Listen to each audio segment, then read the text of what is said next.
Hey everybody, welcome back. In today's video, we're going to look at some basic terms used when talking about music theory. And the reason I'm doing this today is I want to provide something that can help to fill in the gaps for those who don't understand some of the things that I talk about in my videos. So without further ado, let's get started. First up, we have the interval. So an interval can be defined as the measurement of the distance in pitch between two notes. When we have a certain distance between two notes, we'll get a certain sound, like this, or like this.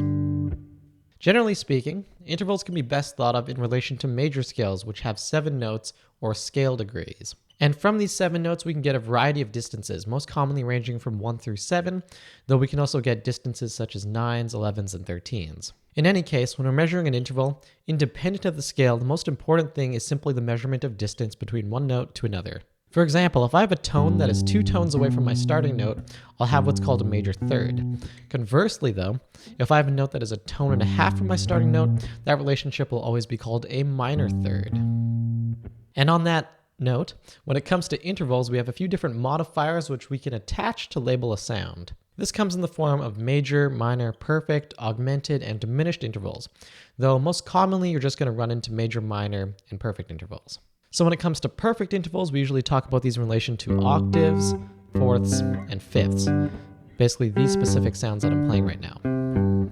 And when it comes to major and minor intervals, these are always related to seconds, thirds, sixths, sevenths, and if we go up an octave, ninths, and 13ths. As said before, the relationship between the label and the sound is based solely on the distance between one note to another. For example, minor seconds are always the distance of a half step from a note or a semitone, and a major second is always the distance of a whole step or tone from one note to another, like this. So to conclude, the most important takeaway here is just the idea that an interval is the resultant sound of the distance between two pitches. And the name of the interval relates purely to the distance measured between two notes. Sometimes we call them major, minor, perfect, augmented, and diminished, but it really just matters how far apart they are. Up next, we have the major scale, which is a set of 7 notes that is perhaps the most common sound in Western music. It sounds like this. So for this major scale, we use these 7 notes to form things like chords, melodies, and just music as a whole. And this scale is also known as the Diatonic Scale, tonic referring to the root note of the scale or the first note, and also the point of resolution or tonal center. As for the dia part, the diatonic scale, that refers to the fact that the scale can actually be interpreted to have multiple tonal centers, but that's a more complicated topic for another day. Anyways, the major scale, as said before, is a 7-note scale, and it's formed through a pattern of distances or steps based on a starting note or root note. That pattern of distances comes in the form of a whole step, half step, whole step, whole step, whole step, half step. So if I start on a pitch, like this one here, and I apply a pattern of whole step, half step, whole step, whole step, whole step, half step, I'll get the sound of a major scale. And this sound will always come about independent of which root note I start on. So if I apply the exact same thing to the note F here, whole step, half step, whole step, whole step, whole step, half step, we'll get the sound again. In short, as long as we apply the pattern, we'll always get this sound. So closely related to the diatonic scale / major scale is the idea of diatonic harmony. And this is actually really simple. Diatonic harmony is just harmony that falls within the confines of the 7-note diatonic scale. If we have a piece of music that sticks within the 7 notes of the diatonic scale in relation to a single root note, then we call that music diatonic music. Conversely, chromaticism refers to the usage of notes that come from outside of the diatonic scale. So if I'm writing a song in C major and I grab a note that comes from outside of the C scale, say F sharp, then that's chromaticism. As for diatonic function and chord numbers, or Roman numerals, this is the idea that we can take a scale and apply a simple logic to it in order to derive a number of different chords.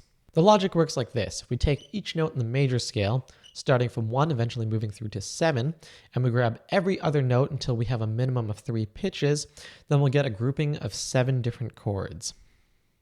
For example, if we had a C scale, spelled C, D, E, F, G, A, B, and C, and we started on the first note C, grabbing every other note until we had a minimum of 3 notes, we would have the pitches C, E, and G.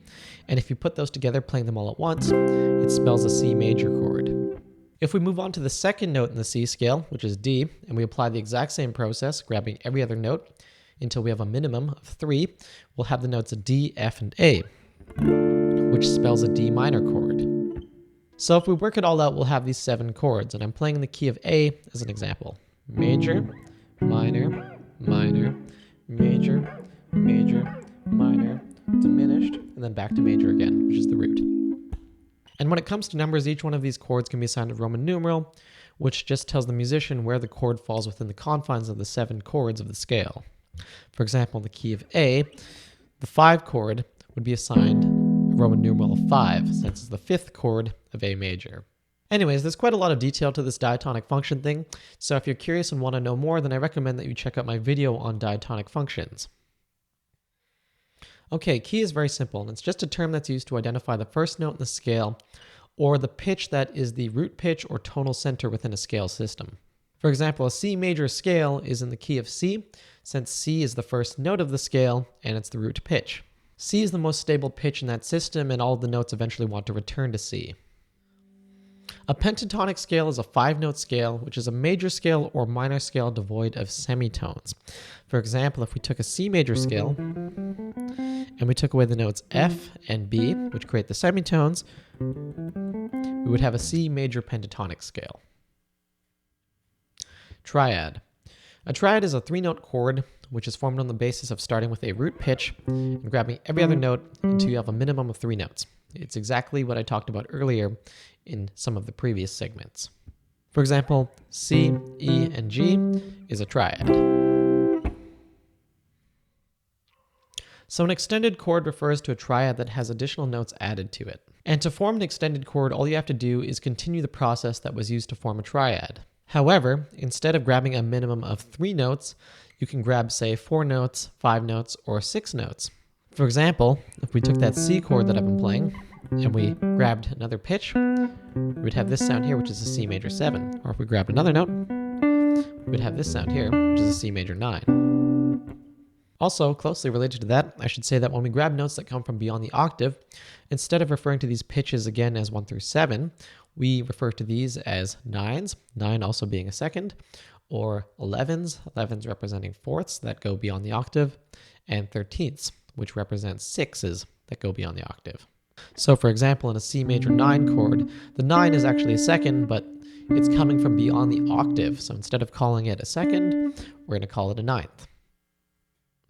As for a 7th chord is formed by grabbing every other note until you have 4 pitches, like in the C major 7 example. The 7th part refers to the fact that the distance between the root note of the chord and the interval that's the furthest away is some kind of 7th, be it major, minor, or diminished. Shell voicing. Closely related to the 7th chord is a shell voicing. So a shell voicing is simply a 7th chord that has dropped the 5th. So instead of being spelled as 1, 3, 5, and 7, the shell voicing is just spelled as 1, 3, and 7. Finally, we have the term chord inversion, and this refers to the idea that you can change the order that the pitches are played within a chord.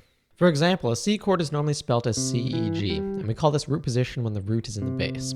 However, it can also be spelled as E, G, C, and we call this first inversion when the third is in the bass. Or it can be spelled as G, C, and E, and we call this second inversion when the fifth is in the bass. So all of these different iterations of the C chord will still mostly sound like the C chord that we started with.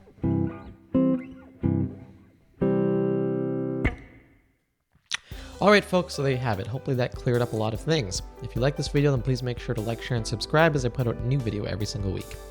And if you want to support the channel, then please consider checking out my Patreon page, where for as little as $1 a month, you guys will have access to some bonus content like guitar tabs, lesson notes, chord diagrams, and other little goodies like that. And honestly, the Patreon page really helps me out as it allows me to get some extra equipment to make these videos better. Finally, I also teach guitar lessons through Skype. There's a link to my email address in the description below. So yeah, thank you all for watching, and I'll catch you guys in my next video.